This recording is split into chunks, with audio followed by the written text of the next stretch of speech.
அனைவருக்கும் என் முதற்கண் வணக்கத்தை தெரிவித்துக் கொள்கிறேன்.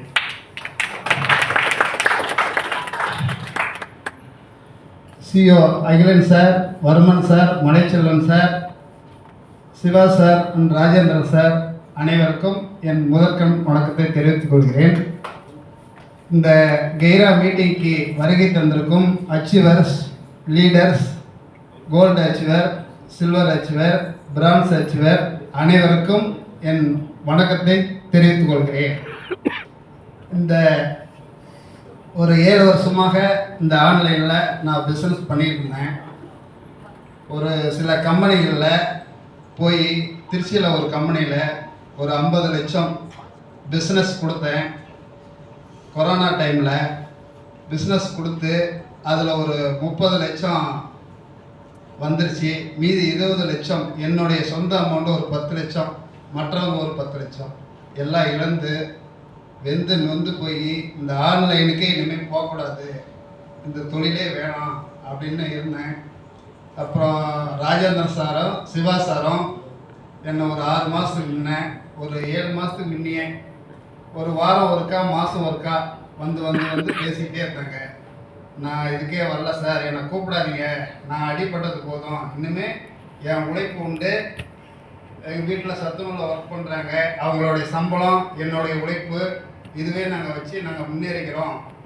ஒன்று போட்டால் 1 கோடியும் வேணாம், 1 ரூபா போட்டு 1 கோடி வந்தாலும் சரி, அந்த பிஸ்னஸ்ஸே வேணாங்கிற முடிவெடுத்து நான் ஒர்க் பண்ணிட்டு இருந்தோம்.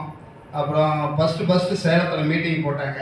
என்னை ப்ரெஸ் பண்ணி சிவா சாரும் ராஜேந்திரன் சாரும் என்னை கூட்டிகிட்டு போய் மீட்டிங்கில் உட்கார வச்சாங்க.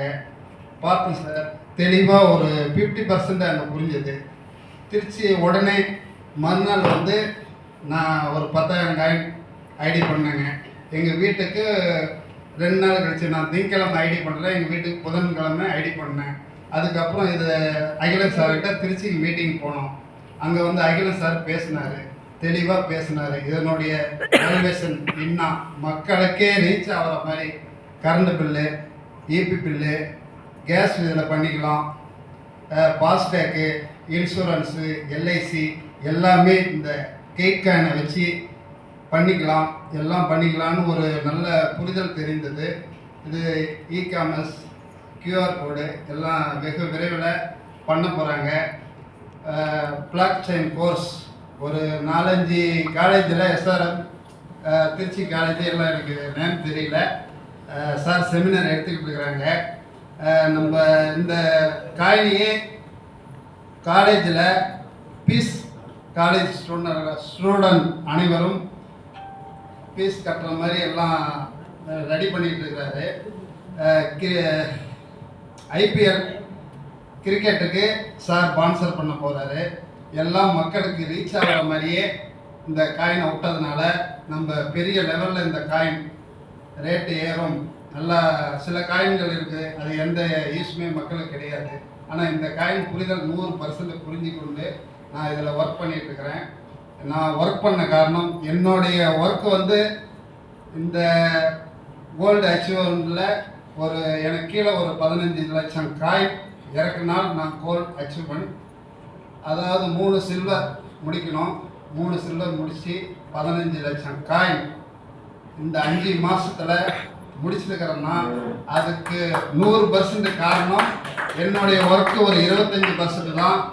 எங்கள் ஒய்ஃபினுடைய ஒர்க்கு 75% ஒர்க் பண்ணி கோல்டு அச்சீவரை முடித்து உன்னை காட்டுவேன் அப்படின்னு ஒர்க் பண்ணி என்னை ஒரு இந்த மேடையில் நிறுத்திருக்கிறாங்கன்னா அது என் ஒய்ஃபு தான் முக்கிய காரணம். அதாவது இன்னொன்று என்னென்னா, என்னுடைய டீமில் இருக்கிற பீப்புள் மெயின் முக்கிய காரணம். அவர்கள் நான் சொன்ன உடனே மீட்டிங்க்கு வராதவே 10,000 காயின் ஆர்டர் எடுத்தாங்க, 3,000 காயின் ஆர்டர் எடுத்தாங்க. எக்கட் மீட்டிங்கில் சொன்னாங்க, 3,000 காயினே பேசாதீங்க, அதை பண்ணாதீங்க, அதனால் நமக்கு என்ன யூசஸ் அப்படின்னு சொன்னாங்க. சில பேர் சொன்னாங்க, அதை விட்டுருவோம். ஆனால் 3,000 காயின்லேயே எனக்கு கீழே டீம் வந்து ஒரு 50 பேர் பண்ணிக்கிறாங்க.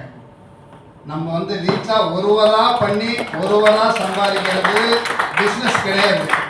3,000 காயின் போட்டால் அவங்களுக்கு ஒரு 9,000 காயின் கிடைக்கும் 3 வருஷம் கழிச்சு. அதை வந்து அவங்களுக்கு ஒரு 10 ரூபா நீ போணுச்சுன்னா 1 லட்ச ரூபா எடுப்பாங்க. அது மாதிரி பீப்புளை உருவாக்கி, மக்களை உருவாக்கி இதை ரீசார்ஜ் பண்ணாவே இந்த காயினோட ரேட்டு பயங்கரமாக போயிடும். நல்லா ஏறக்கூடிய வாய்ப்பு இருக்குது, யூஸ்வஸாக இருக்குது. எல்லாரும் பண்ணுங்க, பெரிய லெவலில் நம்ம சம்பாதிக்கலாம். நன்றி, வணக்கம்.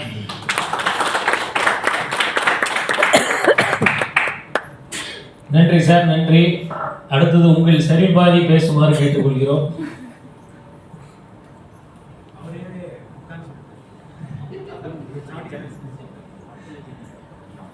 அனைவருக்கும் வணக்கம்.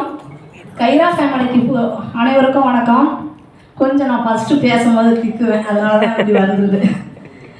எனக்கு வந்து நான் என்னோட இதை சொல்கிறேன். ஃபஸ்ட்டு நான் எப்படி இருந்தேன்னு யாருக்குமே தெரியாது. நான் குக்காக இருக்கிறேன்னு. ஏன்னா நான் எங்கேயுமே என்னை வந்து பெருமையாக பேசிக்க மாட்டேன்.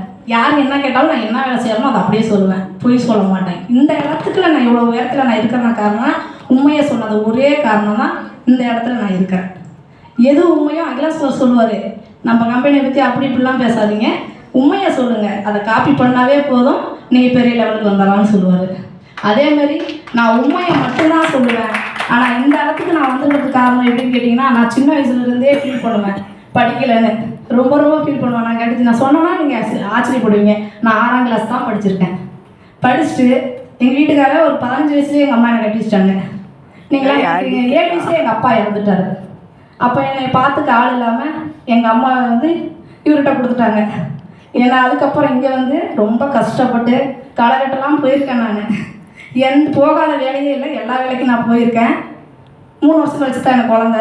அதுக்கப்புறம்